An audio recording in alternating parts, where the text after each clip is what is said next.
bother you, it would be a really shitty interview. Yeah. You know what I mean? I'd be like, oh man.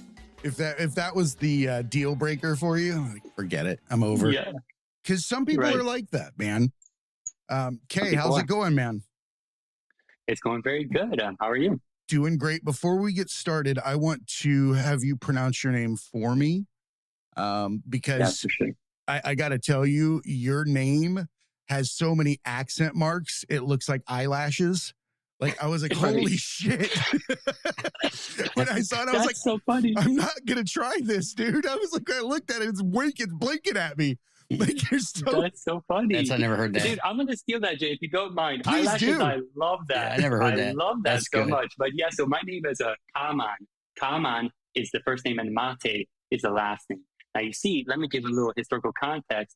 Hungarian, the language, is a phonetic language. So you see, in Hungarian, we have the letter A alone, which is off. And then we have the letter A with the line, the accent mark is up. So just like with the E, we have E without the line, which is F, and then E with the line is A. So Kálmán, Máté. But, you know, of course, because it's so hard, I just go by K. Everyone calls me K. Common Mate is not very hard at all. And it's got really cool alliteration.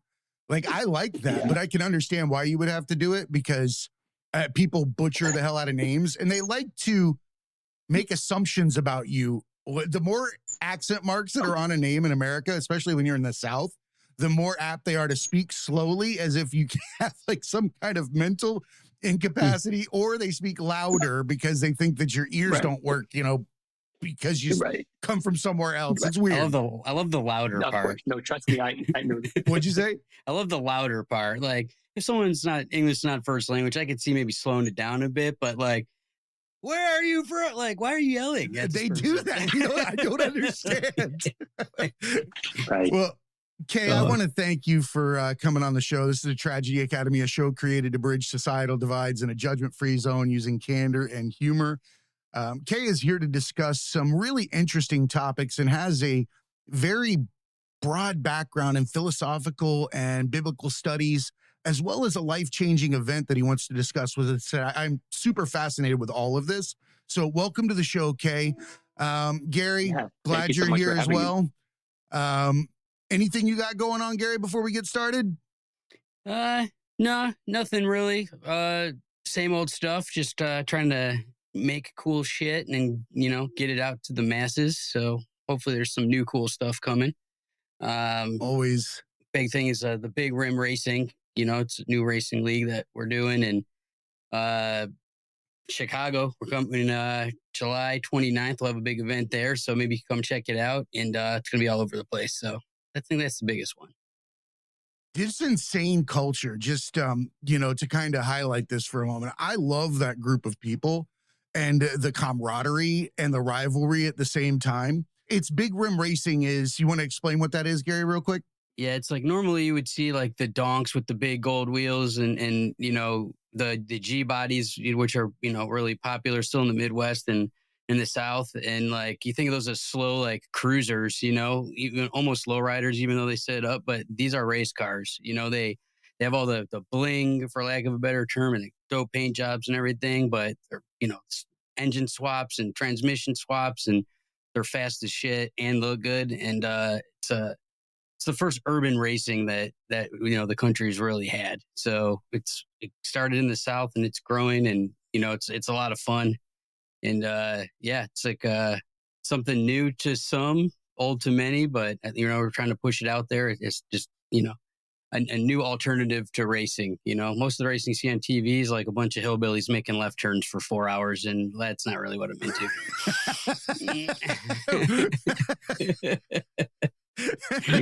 Well, it's not Family Guy. It was like, go in a circle, advertise stuff. Go in a circle, advertise stuff. Right. But enough. Gary, you're going to have to let me know the location of this event in Chicago, because now I'm very curious. I'm going to have to come check it out. Yeah, I will definitely, I'll send it your way. And it's technically Wisconsin, but it's like right over the border. But I'll send you all the info. Nice. It'll be cool. Yeah, Chicago people are used to that because you have to get to open areas to do anything fun. Otherwise, I lived on State and Ninth for a couple years and loved it there. Where are you at in Chicago? Okay. Yeah, I'm specifically in Old Town. I'm on LaSalle. Nice. That's a beautiful area. Yes, it really is. No, for sure. Exactly. When we moved to Chicago recently, we moved just recently, March 11th of this year. We moved from Durham, North Carolina. That's where I did my graduate studies at Duke. But we just moved recently, and we thought, like, hey, if we're gonna come to Chicago, we might as well have the real experience, like the actual Chicago, That's like what we downtown, did. because so many people say, oh, like, I live in Chicago. Like, where at? Oh, like all the way out here in the I'm suburbs. in Like, Naperville. well, it's like, okay, like that's Chicago and not Chicago. So I'm like, hey, let's go ahead and have the real experience, Yeah, as soon as you put I Ville totally at get it, the man. end, you're not in a town, like in the city. Like Ville, like you're okay. You're in one of the Villes, Right. okay? Right. Jay, we were talking right before he popped back on. He originally moved to Lima, Ohio I was talking about a friend of mine that lives in Kansas. And, when he moved to America, and he was like all pumped up about like, like Miami and Hollywood and Vegas. And he's like ends up in like outside of Wichita. And he's like still pissed about it like 20 years later. So he's like ended up in Lima, Ohio. Like, fuck. First of all, it's got the shittiest bean. So who the fuck wants to go there? Yeah. And then second of all, I have a very similar thing that happened to me when I joined the Army back in like the dawn of time. They told me I was going to New York. And I was like, fuck yeah. And this is in the middle of the 90s. So it's not like I can Google shit. They're just like, all I understand is the word New York. Next thing you know, they drop me off. There's fucking cow pastures and all this other crap. And I'm like, that's what I left. Like, who the sent me back out here to the middle of buttfuck nowhere? It was upstate New York in the middle of like the boonies. I was like, are you fucking kidding me? I was so mad at the gods. I was shaking my fist. So I was like, how did I go from one pasture to another? Yeah. Right. How is Lima? How is that culture shock? Well, so you see, like the fact is, of course, like, when I moved, so I guess, Jay, just so that you know, right, I grew up and I was born in Hungary. That's in Central Eastern Europe. And so because my mom married an American and he couldn't learn the language because Hungary is supposedly like the 6th hardest language in the world, he said, okay, let's go ahead and move to America. And, as I said to Gary, I was like, oh my goodness, like so amazing, Hollywood, I watch MTV all the time, listen to music. I'm like, man, like we're going there. And you're right, we end up in Lima. Now you see, like I moved to America not knowing a lick of English. So I mean, other than I correct myself, other than, man, I have a piece of gum, because my stepdad only would give us gum if we said that to him. But so I don't know any English. And then we end up in this podunk town, and not only like the good part of Lima, like the hood of Lima. So, yeah, it's, it's just, yeah. Yeah, so it's just, it is what it is, but, like we may do, like, but my dreams of fame and Hollywood just, can I ask a question real quick? I want to pause for a moment, because first of all, you have amazing hair, right? This has not been brought up, but you have amazing hair. Did you have this amazing hair when you landed in Lima, Ohio? Now, you see, Jay, I almost said this to you before we began this conversation, but I didn't want to spoil it. I have a story very similar to yours with your beard, and I claim the same exact thing. This is God-given. Like this, I didn't do anything to deserve this. This just happened to me. It's beautiful, by the way. It's amazing. Well, thank you so much. I appreciate that. Now, you know what the funniest thing is? It's that I've only been growing this out for a year, and before this, I only had short hair, and I didn't even know I had this. This was a surprise to me. Like this just came out, and it just. It's like having a Play-Doh fun factory in your head. You don't know it. That's what I'm saying. I didn't know I had this. And now everybody is like, oh my gosh, I love your hair. And I'm like, thank you so much. Like, thank you. I didn't know. Like, that's I had like this, discovering you're a different race when you change your hair. It's so weird. I love that you didn't know that your hair was so amazing until then. Yeah. Dude, it's the craziest thing. Nowadays, I feel like Samson, Samson, his source of his strength was his long hair. And now I feel like my source of compliments is my hair. If I cut it off, like it's gone. Like, because I just get so many compliments. Yeah. It's crazy. You got to keep it till it falls out now. Yeah. Somebody got a squeaking going on in the background. I hate to interrupt for a moment. Yeah, that hear is it. totally I don't my think fault. it's That here, is my though. dog. Oh, is let it? me- Okay, I Yeah, wanted to you make know- no. It's fine. I wanted to make sure it wasn't a technical thing because it was like the same frequency the whole time. So I'm like, Yeah. what is this? I'm like lifting my ear. I'm trying not to. I'm like having a seizure, and I looked for my dog actually when I first heard it. I looked outside the studio door, and I was like, what is she doing? Yeah, What that's kind of totally dog my is fault. it? He is a mini poodle. We think that he is most likely mixed with No. dachshund, but he is some sort of, and he just, he is such a mama's and daddy's boy that I'm home and He looks like mommy Falcor. is not home. I'm unfortunately unfamiliar with Falcor. What is Gary, Falcor? you know who Falcor is? No clue. No, Never Ending Story, the dog that flew. Oh, I mean, I never saw that movie. Probably, like I know of it, but yeah, I don't. You guys suck. Yeah, Sorry, Jay. Wasted Sorry. a whole great reference on that. Yeah, I'll Google I'm it and sorry. like Let's go back to talking about Lima or Lima, Yeah. Ohio. it's America's But, bean. Yeah. America's bean. Man, I'd like to punch the guy that handed those out first. Like, who picked that up, ate one, and said, let me have two? Yeah, Who knows? it's probably all that they had Hungry. wherever they were. But yeah, like Hungry.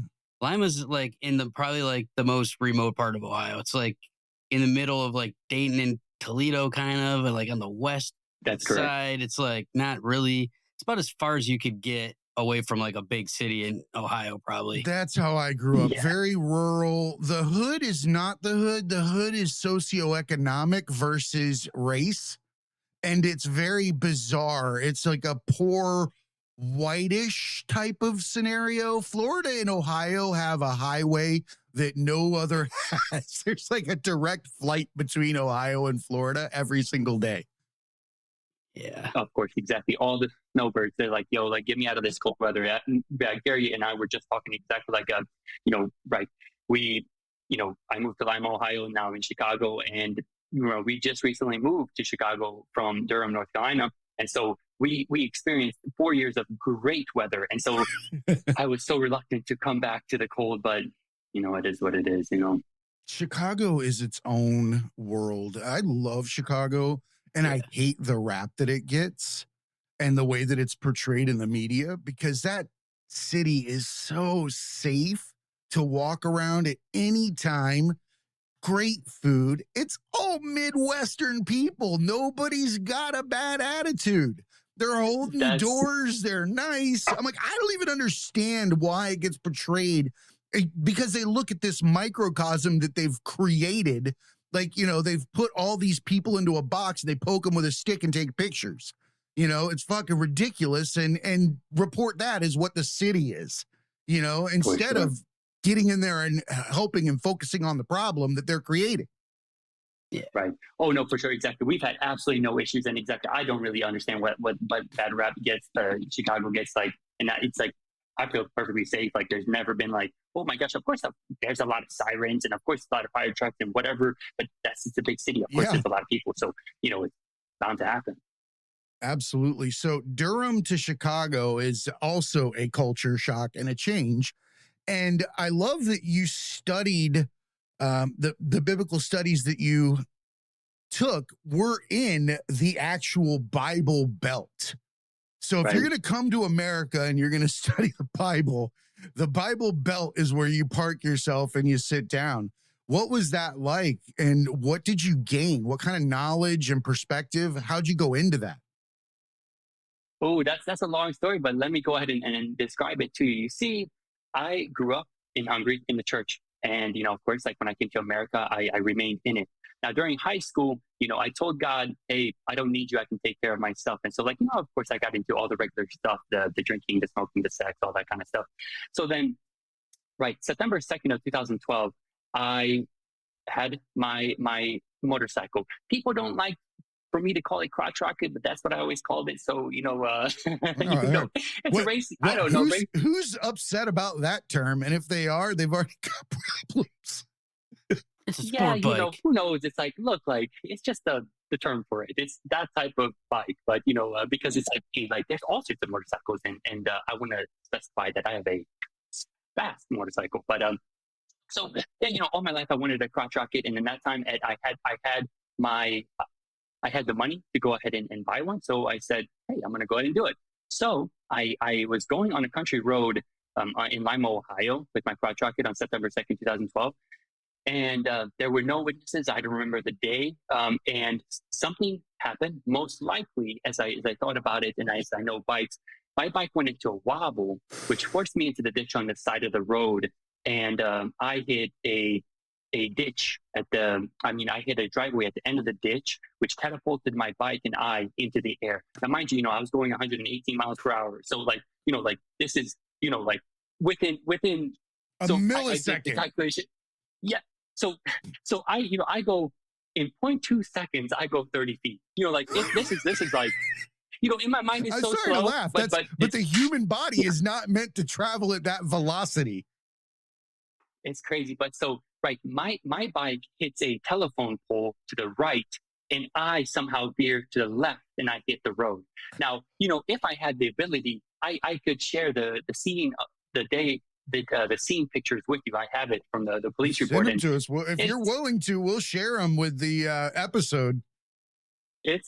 I'm more than willing. It's really crazy. The telephone pole had seen better days, let me tell you. It shattered. I felt that thing good in half. for you when you said you missed the telephone pole, and then you said the alternative was the road, and I immediately shriveled back up and said, oh dear God, how long do you slide at 118 miles an hour? Better than hitting that pole, though. I slid very long.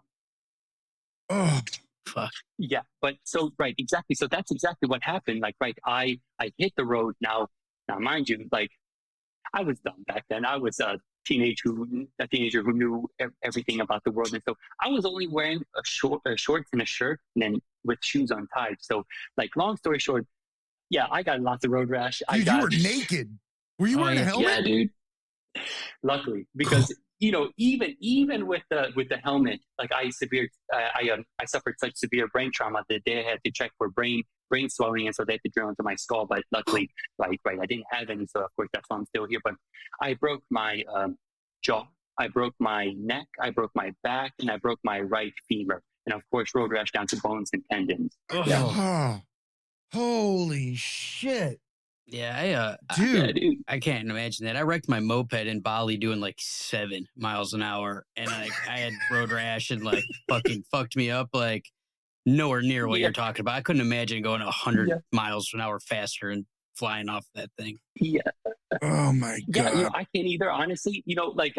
Sometimes I really do wish I did remember the day, but sometimes I'm like, it's probably best that I don't. I feel like that's a self-defense mechanism of the mind. Is there really a need to recall yourself careening down the road, breaking bones? Probably not. And on top of that, you'd probably have the memory of a shoe and a dryer. Like, what the fuck are you going to remember? Light, dark road, light, dark road, light, dark road as you flip. Right. Right. That's scary shit, though. So that's what happened. And, so I don't remember the day or the first 14 days of my hospital stay. Oh, shit. I woke up one day and I looked at my arms and was like, I'm alive and I'm good. Like, that was my first memory. And so then, I got out of the hospital after 21 days, almost like spotless. The only thing is I was on crutches just because they had to put a metal rod in my femur because that was the only way they could go ahead and fix it. But so I'm on crutches, but I'm good. Like, I'm golden, like, no problem. But so I go back to church, after I get out, and then people are like, oh my gosh, God's got big plans for you, this and that. And at that time, still not on that boat. And I said, okay, like, get out of here with that stupid mumbo jumbo. Like, I don't believe that stuff. But so, I go back to my life, do things as usual. But then the following December, so this is like a year and a couple months, I'm at church, and all of a sudden I feel this like banging on my heart. And of course, like, I know the Bible, and there's this passage in Revelation, the book of Revelation, that, behold, I stand at the door and knock, Jesus says to the church. And so I say to the Lord, Lord, I know what you're doing. I appreciate you, but my life is great. And like, I look at my sister's life, my pastor's life, they're fully devout Christians. I'm like, I don't want that. Like, no, thank you.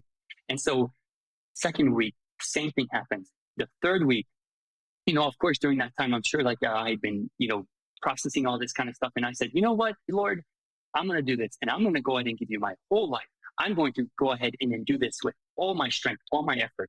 And so then and there, I commit to go ahead and following the Lord again. And so, I'm over here, beginning to read the Bible, because growing up, I never really read the Bible and all that kind of stuff. Christians don't.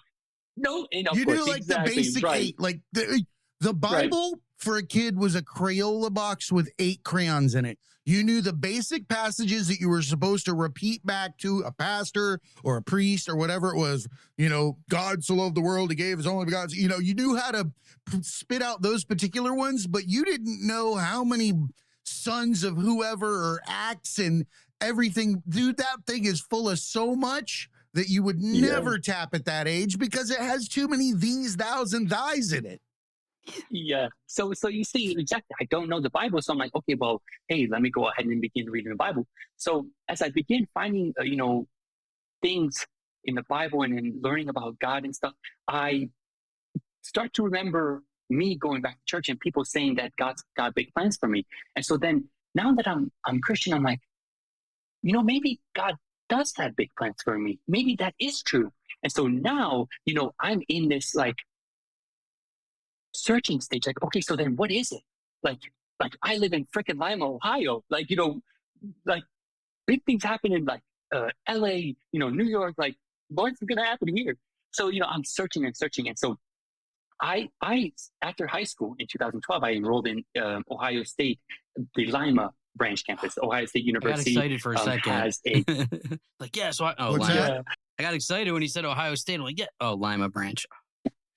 Yeah, right. Exactly. Right. Exactly.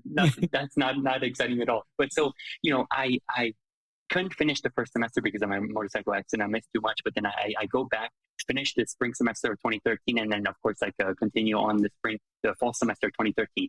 Now, in that fall semester of 2013, I find out about this multi-level marketing opportunity called Vima. Now, by this time, Vima is no longer an MLM company because of stuff that happened, but they still sell the product. But, I see these 20-year-olds with BMWs, Mercedes, making all these millions of dollars. I'm like, okay, that is my ticket. Like, that's what I'm going to do. And of course, like for me, I'm a very passionate individual. When I set my mind to something and get passionate about it, it's like, it's done deal. Like, so I enroll in it and I drop out of college. I said, I don't need this. Like, I don't need this degree to do this company. So because I drop out, my mom kicks me out of the house. Says, hey, okay, if you're dropping out, like, you've got to get out of here. So I am dating this girl that I work with, and I move in with her. And you see, both of us were like, yo, there's nothing going on in Lima, Ohio. Let's go ahead and go to Columbus, Ohio, where my older sister is going to the Ohio State University in the actual Ohio State. And so that doesn't work out. We go to Toledo, Ohio. That's where we end up. And, well, okay, bigger city. So, but again, there's nothing going on in Toledo, Ohio, but, I get it. But going to Tampa from where I'm from would have been like, oh my God, but I get it. It's Toledo. Yeah.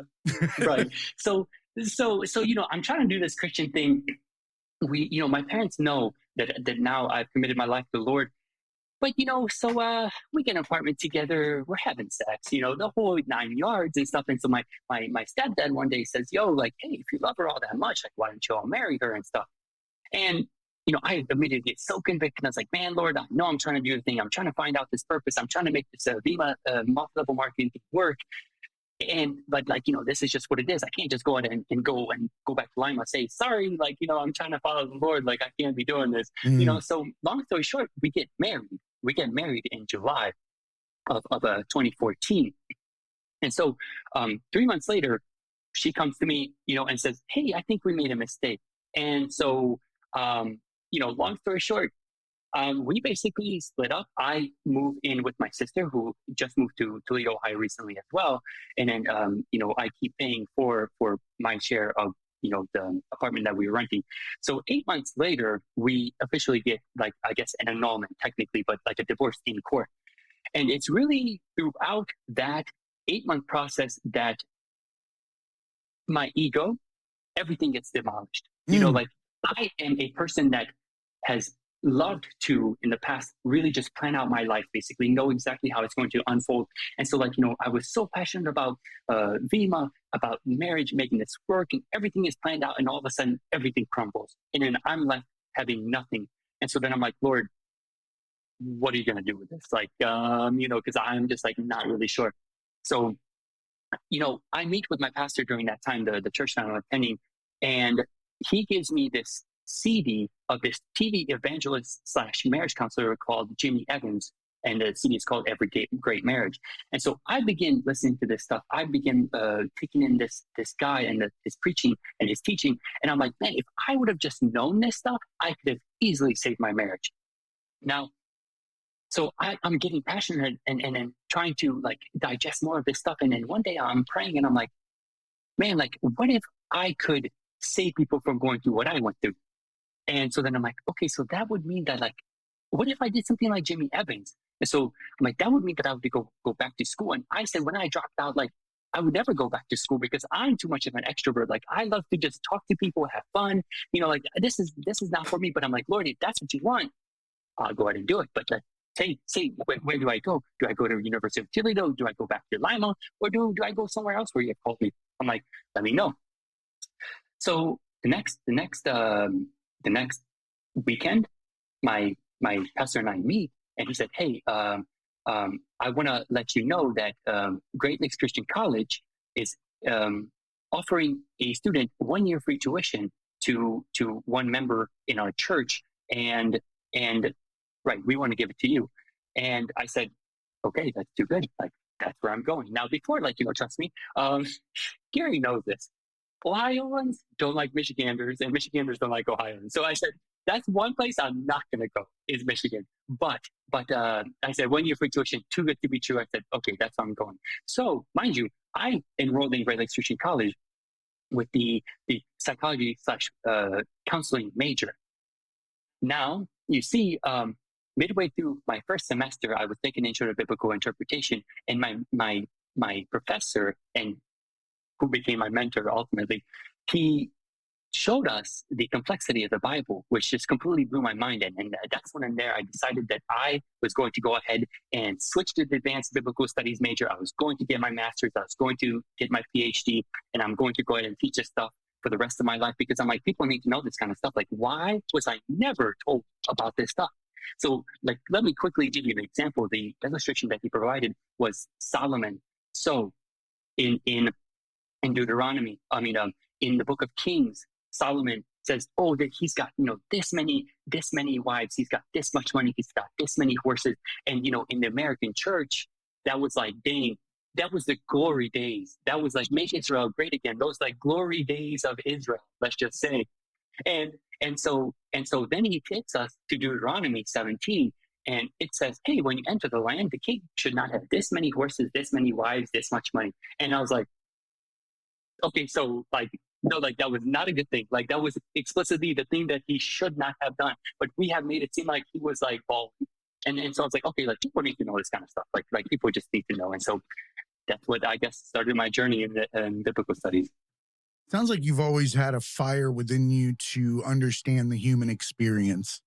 And it looks like you've been acting upon this, especially the fact that you like to move around to get like a real sense of home. I can kind of understand what it's like to not want to live where you are coming from, but also trying to make a home elsewhere, all while having a passion burn inside of you that says, yes, we're all capable and are going to do amazing things.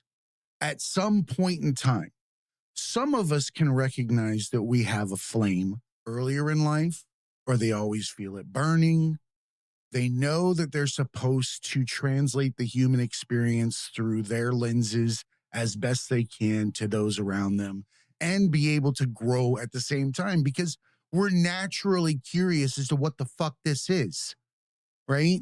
In the Bibles, much like the Quran or, the Old Testament, the Jewish, documents, they're all stories And they're all written out in a manner where they're giving you basically the keys to understanding life and how we're supposed to interact with ourselves and each other and the gift that has been given to us, the present. It's nothing more, nothing less.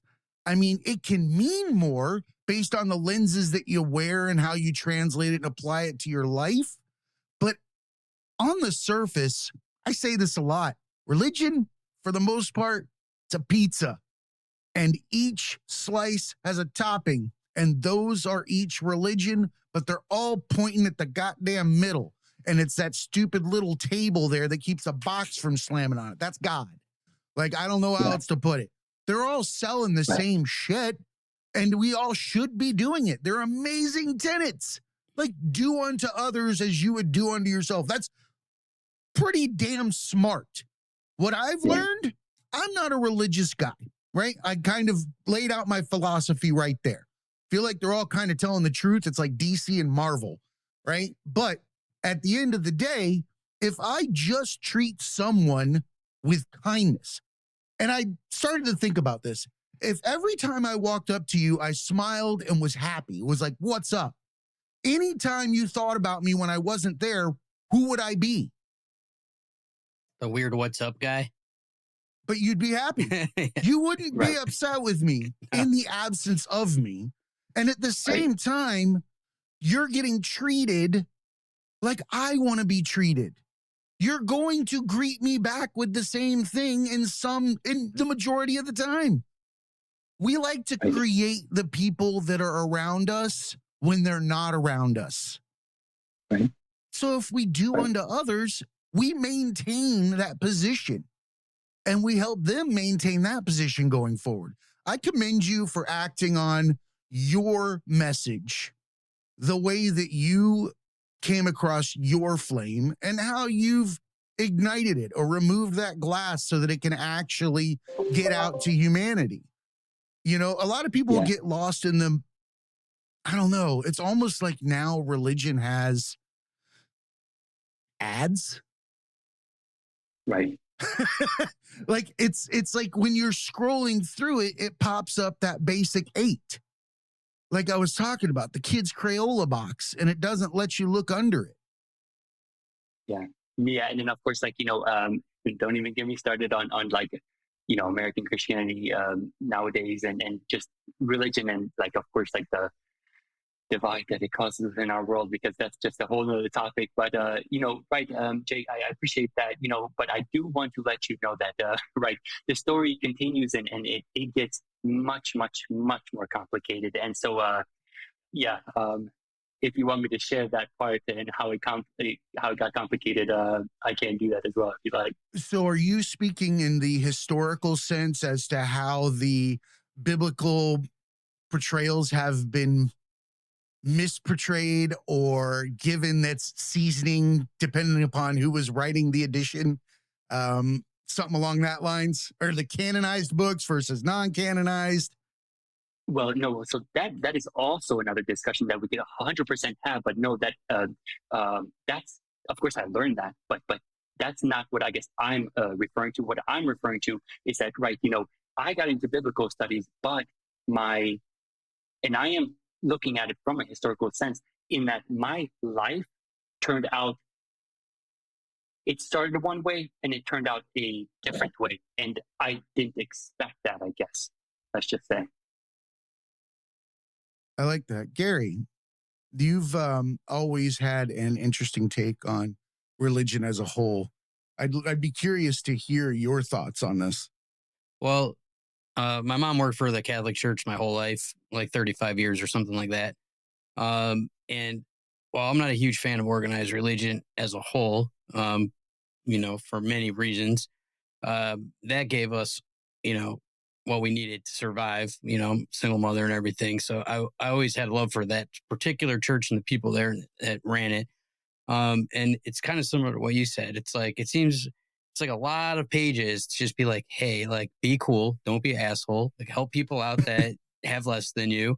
And like, just, it's like, if everybody lived by that, just like basically what you said, do unto others, like if everyone was just cool and helped each other and, had morals and like, hey, if someone did that to me, I would hate that. So I'm just not going to do that.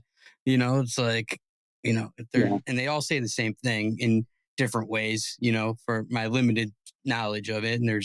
But most religions say the, few basic things like, which if everybody lived by what Jesus represented, like it would be great. But the people screaming Jesus the loudest usually have AR-15 as well and a whole bunch of racism in their back pocket. And it's like, well, that guy did not look like Matthew McConaughey for one thing.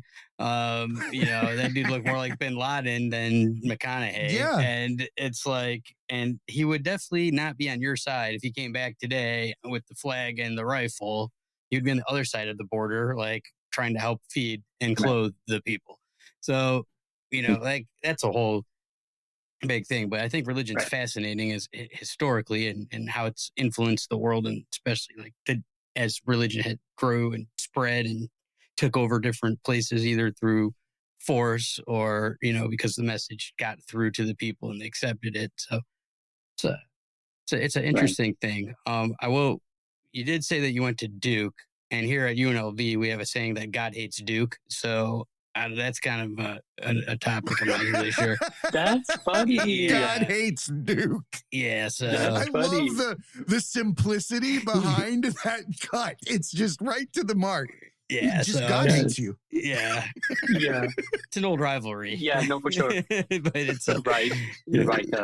Trust me. Right. I was totally aware too. Like right. The UNC Duke division and rivalry exactly. It's just like the Ohio State versus Michigan kind of like. It's so ingrained in the culture that it is like living and breathing every single day, and you're surrounded by it when you live there, because exactly either you're Duke or you're UNC, and you got to choose a side. Yeah, that's fascinating. It's a mask, right? It's a character. You have to pick a character when you live in that area of the world. Otherwise, you're probably ostracized or not part of the conversation unless you're wearing a stupid windbreaker with the right O or M on it or some shit. That's so funny. There's no right M. Right. There's a right O, but the M's. The M's are a no? No. Okay. But yeah, sorry to hijack your story with my college basketball or football bias. But UNLV hates Duke and Ohio State hates Michigan. It's like I don't think Duke cares about UNLV anymore because they went on and just been killing it forever. And we just had a couple of years in the 90s where we were rivals, but we hold on to that. You have to. Whatever works. Right, exactly. Absolutely. But you were talking about, your life not going the direction that you intended it to.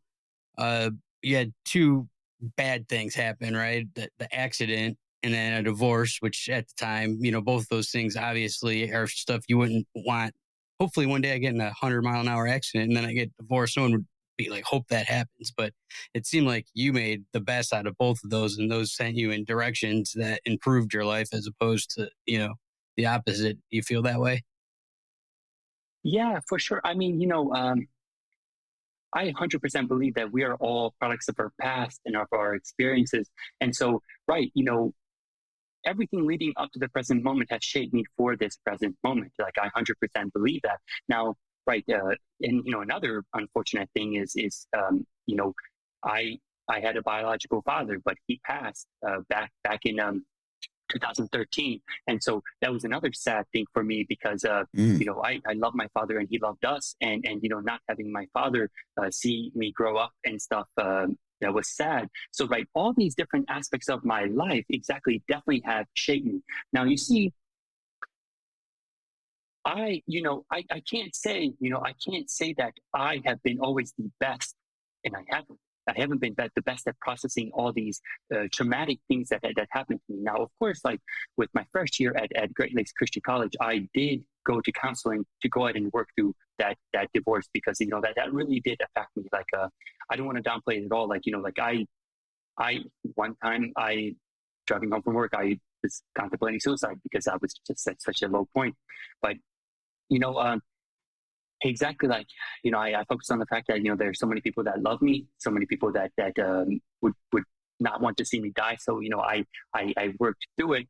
But right, exactly. All of it has led to where I'm at, and it has all influenced my thoughts, my philosophies about right life and people. Yeah, I mean, I don't know, Gary, if I guess that gets at what you're trying to get at, but yeah, It's a, people, the past is in the past, and like I firmly believe in leaving it there, but also it's the, your thing of Play-Doh, and and all your experiences like mold you into the person. So, while I try not to dwell on things in the past, I do try to learn from the mistakes I made and also the things that went well. But yeah, like if you didn't go from Hungary to Lima to like and the people that you met and the experience that you had, you'd be a totally different person, than right, so it's like you have to take all the good and the bad. And, some people grew up with a perfect life and then they get to right, college or something and shit hits them in the face and they have no clue like how to process or deal with it at all. And then some people are getting the shit end of the stick from day one. They never see anything else or see that they have the potential to do other things. And, they're so excited that they got the cafeteria job and the extra $15 a week, and they're getting to sling mashed potatoes, because where they came from, that wasn't even a chance of happening. And they're standing in college now, getting a chance to do that, as their ride. I would totally have been happy with that. If a school had given me something that somebody else would have considered horrifying, you're going to do what? I'm like, fuck, I can get out of where I'm at and I can just sling some mashed potatoes to get my degree. Where do I sign up? I'm out. But, for everybody else, it's not the same. right. I want to take a step back. You had mentioned during that time frame of the divorce and after the accident, I think it was more towards the divorce end, you mentioned that you had, I think, shattered your ego had become dissolved to some, so to speak. That particular crossroads is something that I think a lot of people hit regardless of religion, but can have a catalyst effect that makes them turn to a life of change or a life of purpose.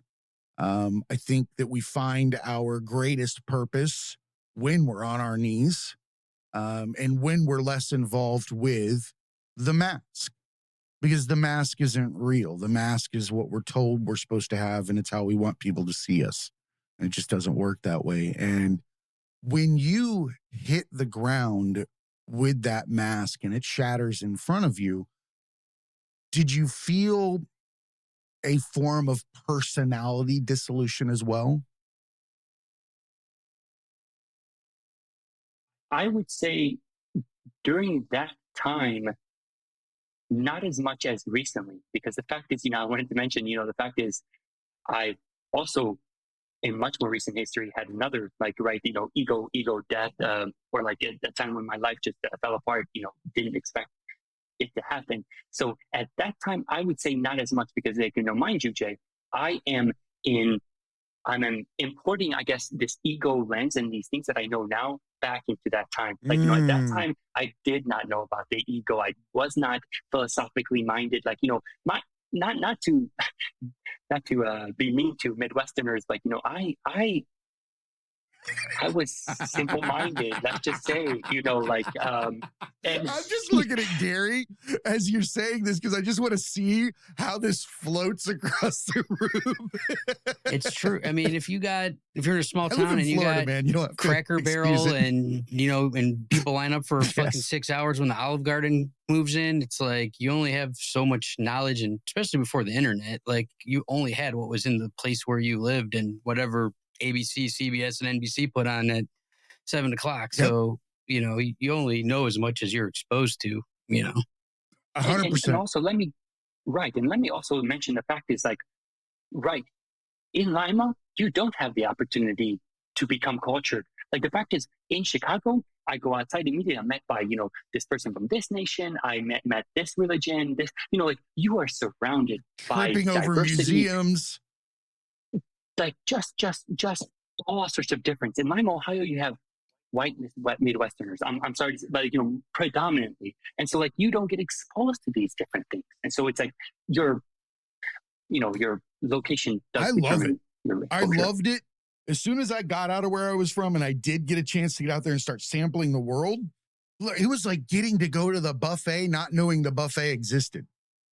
Right. And just be like, wham, you open up, you're like, holy shit. I get to hang out with all these people from all these places all the time.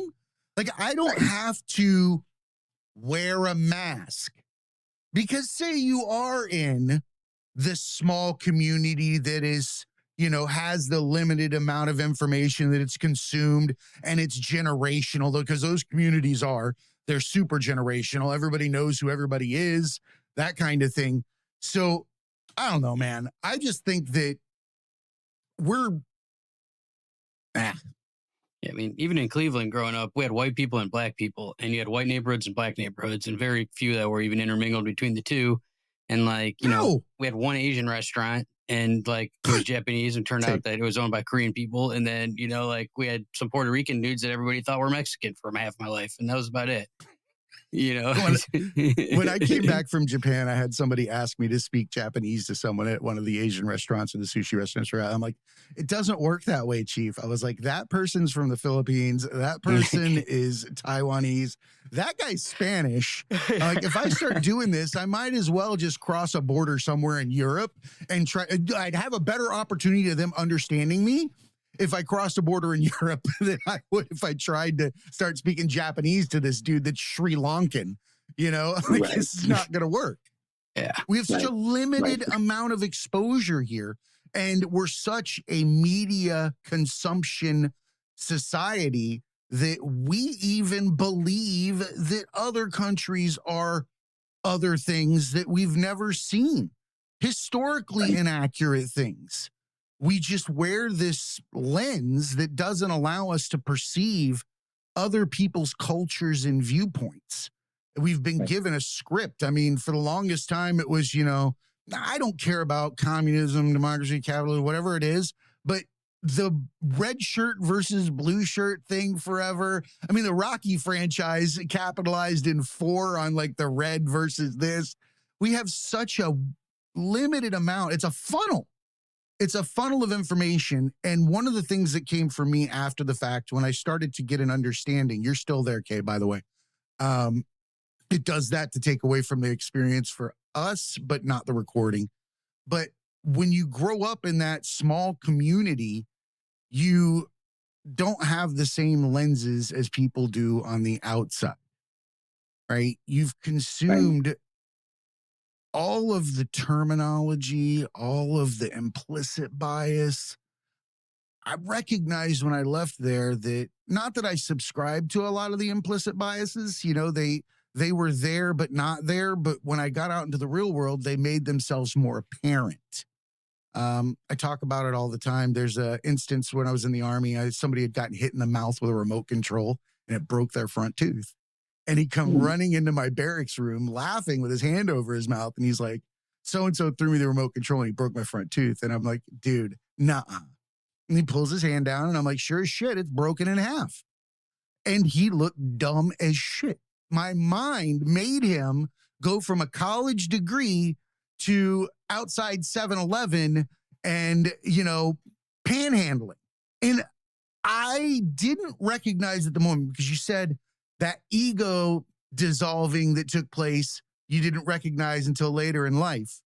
That was my waypoint for one of the things that I recognized later in life. It bothered me a lot that day. That night I went to bed. Why? Yeah, it was funny. But why did I see him that way? That did not make sense to me. Why was he poor? Why was he slow? Why was he a bumpkin? All these things. And later in life, it started to reveal itself, you know, that I was told that is the perception I should have. That's when I started breaking things apart. And I'm like, okay, well, you know, I bring it up all the time. People have a soundtrack. We can mentally place a size and intelligence and all these things to a simple boom, boom, boom, boom, boom. What do you know? Immediately they're fucking fat, slow, all these different things. Why does that happen? I don't like that. Why is somebody telling me how to feel with a sound. It's so fragile how we take in our surroundings and how we judge things on just sphere micro levels. So I get what you mean. It took a long time for me to look back at that and understand why it bothered me. It was because somebody else told me how to feel in that moment. But we don't realize until it's later in life. I do understand now why, older people are like, you'll never understand until you're older. Oh, shit. Right. So, right. Yeah. But yeah, you see, like this whole ego journey thing for me is very, very recent, as you might think in my story. And of course, certainly to a degree, I did go ahead and lose my ego identity / narrative that I had built up to that point. And then, of course, then it was destroyed. However, I do want to let you know that, if anything dies, then, it can come back even stronger afterwards. Because let me tell you, that ego narrative and this thing that I built throughout my biblical studies, it didn't result in anything good, let's just say. I was waiting for this. I was waiting for this because you had submitted a video. And the way that you spoke to your situation, your life, your path that you had taken, you would expect someone to focus more on the fact that they had wrecked at 118 miles an hour. But you did not. That was but a blip on the radar, it seemed like, of who you were. And a lot of people will choose that chair. At that moment, you're at a crossroads. Can I become the guy that wrecked and never work again? And it's not my fault for being who I am, yada, yada, yada. I mean, that is a legit comfortable chair that means you don't have to get up and repeat the hamster wheel for the rest of your life. And a lot of people will take that. They'll pull the parachute that day and say, I am Uncle Rico that wrecked the bike. And that's it. Right? But you didn't do that. And now you're talking in words that are not necessarily native to the biblical talk of the Bible Belt. Because when we say things like ego death and dissolution of character or personality, that lends more credit to a metaphysical or what's the new pharmacological, natural pharmacological remedies like ayahuasca, psilocybin, that kind of thing. So are we talking about a journey in that direction, or are we at another event? Yeah, no, for sure. So that's where I am currently. That's where I have ended up. But I mean, I can, I guess, basically give you the narrative of how I ended up here currently, after I guess, switched to the advanced biblical studies field and then, pursued that track, I guess. So if I'm to understand correctly, and I kind of do want to go into this, I know we're getting up to an hour, but I want to give you a chance to tell us where you are, because I think that the world is here. I think that we're on the precipice of change, understanding, empathy, and growth as a species in general. I think we've all been headed towards this, and you having that crossroads right now is something that I think that people would relate to. So please feel free to discuss that right now, and we can always come back to it later. But I know Gary has had a few psilocybin experiences, and I've discussed those modicums of therapy as well on the show in the past.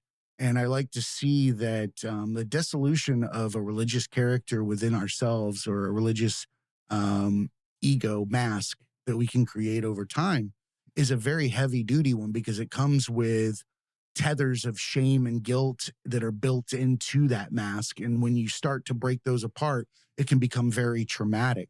So please share. And I'd love to come back later and hit right at this point another time, because this took the left turn that I thought I was going to see. Yeah, no, for sure. I mean, the fact is, Jay, I 100% respect your time and stuff. Like, I don't need to share it right now, because, it's Please quite do. the story in an, okay. Yeah, I'm curious. Okay, well then, I yeah, you can't leave me hanging like that. It's the best, but I want to give full disclosure. The stuff that I'm about to say is crazy, and I know. So just take it for what it is. Buckle up, Buttercup. It's about to get fun. That's right. That's right. So, so, I switched to advanced biblical studies. I'm laser focused. Like, I'm like, okay, this is it. Like, this is what I need to do. This is like my purpose. Now, so, right, I began in August of 2015 at Great Lakes Christian College. Now, in the spring semester of 2016, well, actually, before I say that, in the fall semester of 2015, I'm reading my Bible, just in the morning, my morning meditation, my morning Bible reading. And I come across 1 Samuel 15:17. Nathan, the prophet, says to Saul, the first king of Israel, even though you're little in your own eyes, are you not the head of the tribes of Israel? And then, at this time, I'm very Christian, very on fire for the Lord. And all of a sudden, I feel this like presence, and I get goosebumps all over my body. So I, at that time, equate that, okay, this is the Holy Spirit. So I'm like, okay, Lord, what are you saying? Like, you're the head of the tribes of Israel. I'm like, okay, I'm not the head of the tribes of Israel, Saul is. And you're like, okay, today so I'm like, okay, Lord, whatever. If it is from you, confirm it. I know it sounds crazy. 3 days later, my coworker, not Christian, we're just, coworkers. And all of a sudden randomly says, okay, I could really imagine you being a king in the next life. And then immediately I'm like, Gary, man, you're such a shitty friend. You don't tell me things like that. Like, you're supposed to greet me with you need to step up your game. He gets friends fucking show up and be like, bro, you're going to be a king next fucking life. I'm kidding, dude. You're a great friend. That's great. Yeah. I'll work on that. Gary's motto is hype your friends, by the way. So that was the meanest thing I could have said to him. But it was too easy of a joke. Yeah, you're a king in this life. Love it. No, I love it. What's that, Gary? Yeah. So you're a king in this life. I don't know about the next one. I mean, no, next one, definitely not. Right. Well, hey, we don't even know what's in the next life if there is one, but who knows, whatever. But so that begins rolling around in my head. I was okay, I don't know what that means. So the following spring semester, 2016, I decided to go ahead and go to a trip with my school to the Dominican Republic. I've never been on a mission trip in my Christian life. So I'm like, okay, let's go ahead and do it. So I'm going down from Lansing, Michigan to Toledo, Ohio, to go ahead and meet my mom, who is driving up from Lima, Ohio to Toledo to go ahead and pick up a luggage. And we get there, meet up, and she says, Kálmán, you won't believe. But, I usually like to listen to music when I'm driving in the car. But today I just felt like, I should go ahead and listen to some preaching. So she said, I just reached into my console and pulled out one of the random Steve Sampson CDs that I had in the car. Now, mind you, Steve Sampson was this preacher / prophet guy who visited our church once a year in Lima, Ohio. And she's like, hey, he prayed for you at the end. I was like, and she's like, you won't believe what it is. I'm like, okay. So I on the way back home, I popped it into the CD player in my car.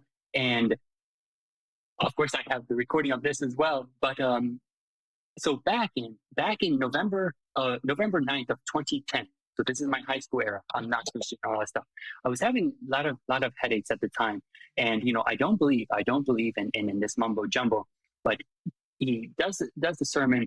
He says, okay, now I feel like we need to go ahead and pray for people with headaches. So I said, okay, whatever, it's not going to hurt. I'm just going to go ahead and go down. So he prays for several people.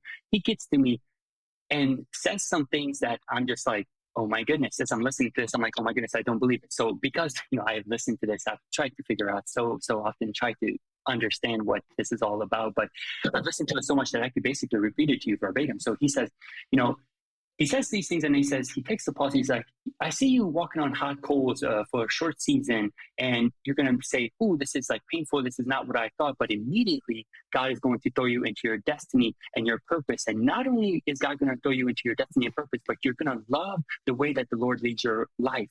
Now, I remind you, like, this is going to be a struggle. During your headache healing, he said all this? Yes.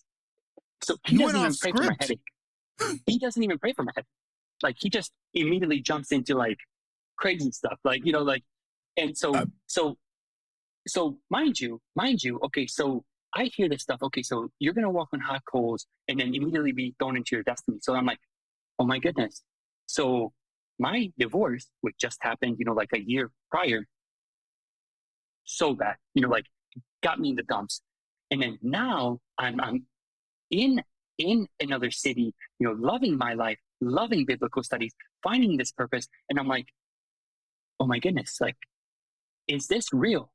Like, I feel like there's something there. And now, mind you, another piece is in the beginning of the prayer / prophecy. He says, he's like, God is going to cause you to be so intuitive, so cognizant of what he is doing, that not only is it going to be a blessing for you, but a blessing to others. So you see, that's that.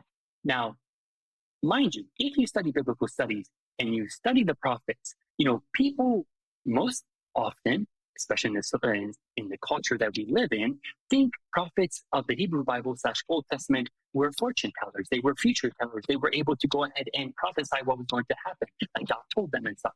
However, that is not a correct, and not proper view of prophecy.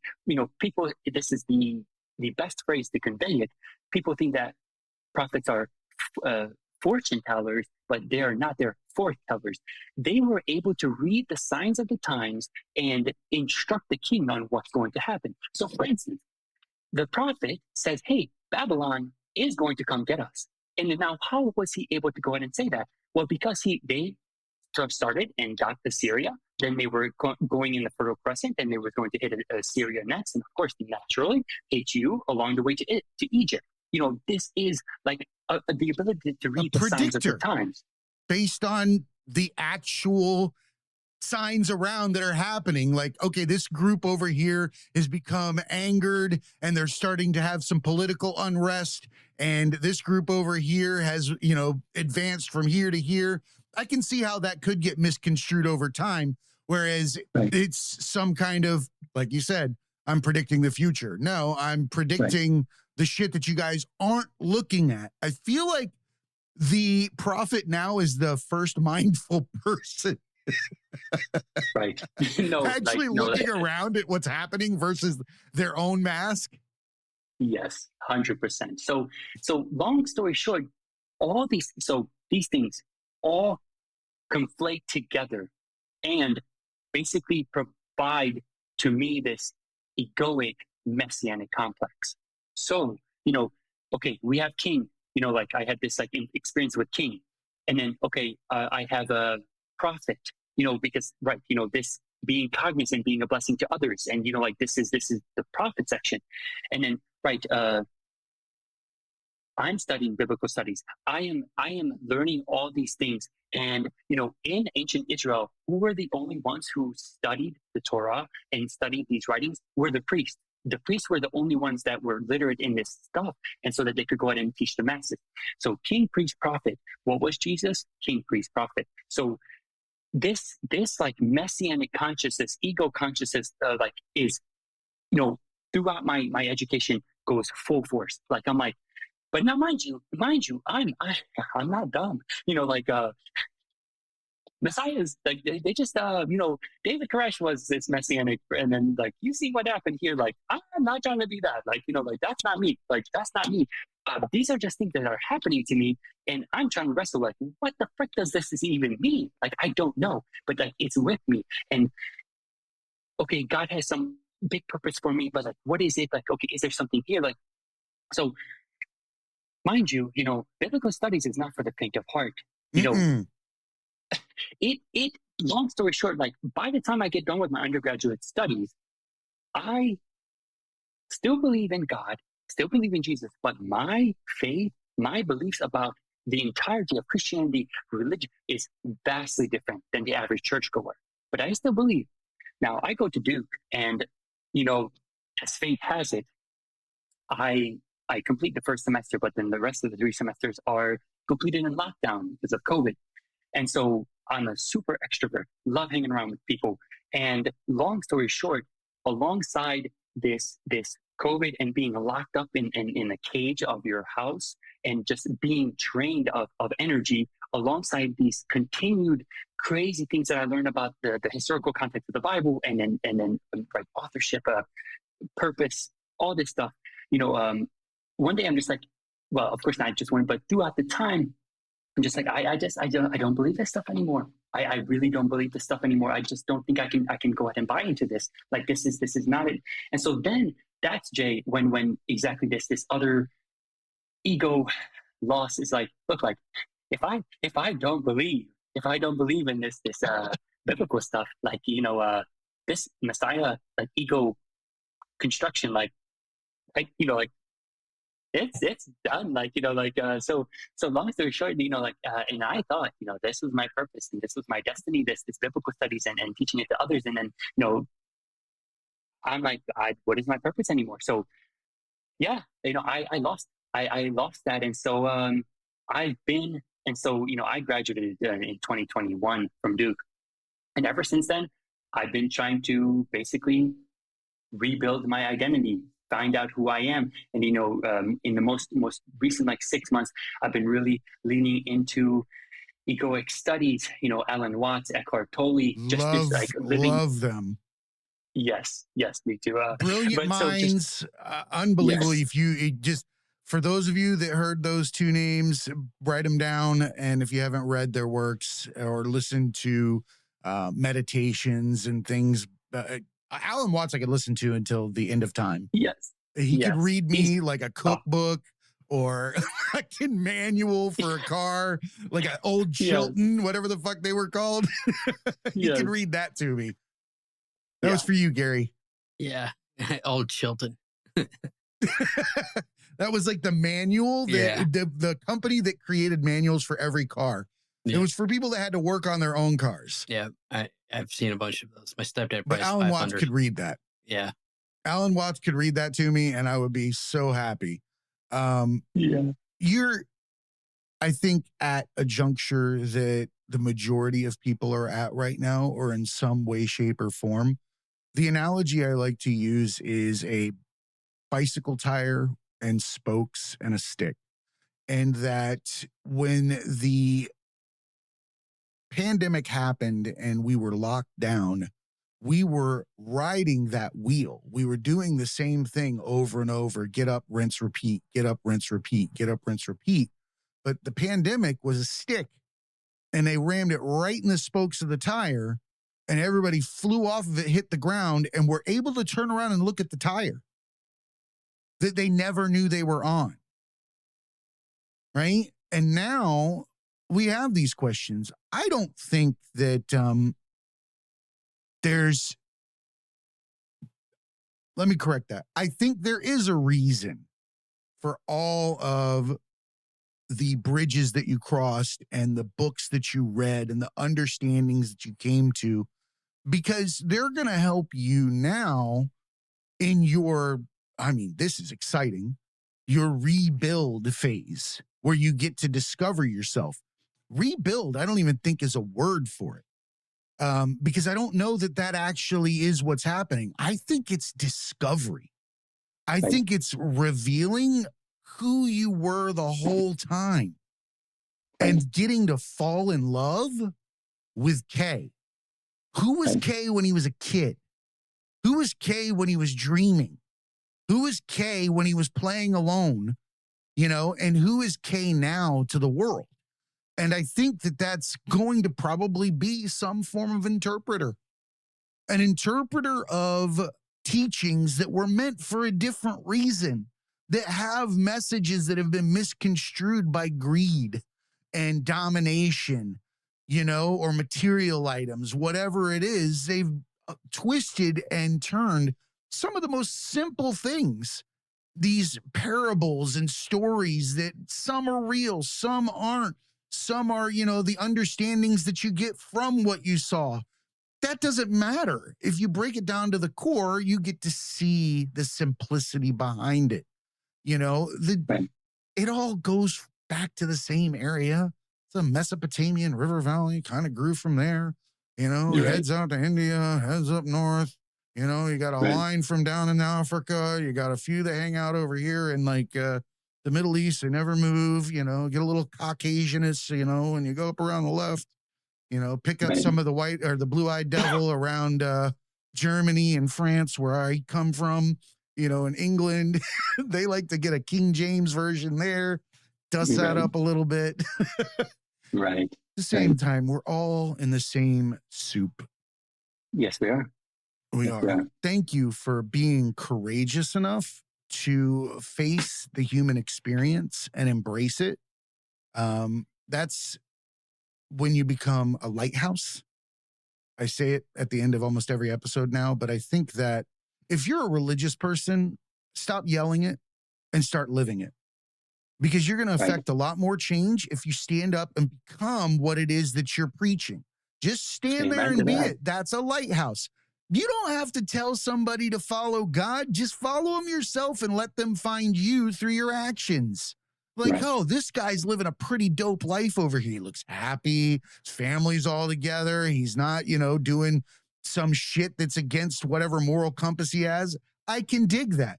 But if you're standing out there hitting me in the face with a book, telling me what I'm doing wrong, well, then fuck Right. you. I'm not listening. Right. I ain't listening to my Right. parents. Why the fuck am I going to listen to you? Right. Like, Right. who the No, fuck are you? 100%. Just go 100%. be what you're naturally inclined to be before the implicit bias. Once you become that, then everybody's going to come to you. You're going to be the guy that's smiling every time you meet someone, and you'll be the smile when you're not there. Right? Right. So I appreciate you, and I appreciate that you're willing to put something so personal out there, because I don't believe that anybody was waiting for that or ready for that left turn at the end, which Right. I love that because it shows growth.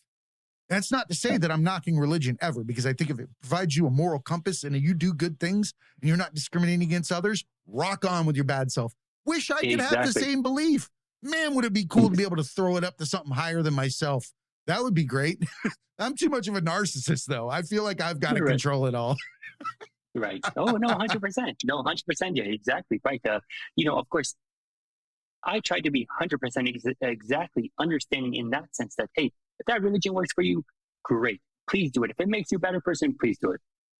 Yeah, exactly. Just don't be hitting people out on the street or anything like that and running some more wild ass agenda. Right. I got too much shit Please in my don't. own lane to be worried about. Gary, Exactly. is there anything you want to close up on?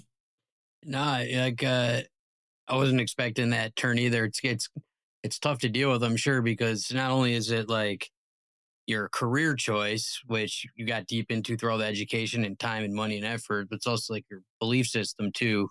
We're so intertwined that, you know, to change everything, like, most people don't do that. You know, I'm a television producer, but you know, it's not like my religion or whatever. Like if I had to change like what I Shit. believe I in didn't a think about way, that. and like also shift like my whole career path and everything, like that's a hard turn to deal with. And it's like it's harder, you know, most people don't, even if they start to feel that way or whatever, they'll just stick Too in the hard. rut forever, you know. And you know, for you to feel that way and act upon it and realize you have a lot of life left and a lot of things that you could do that are going to make you happy and, you know, serve your actual purpose instead of, you know, sticking to it because you've been doing it, you know, Right. it's like, you know, Bro, your hair is a metaphor for this whole entire I was situation. just going to say that.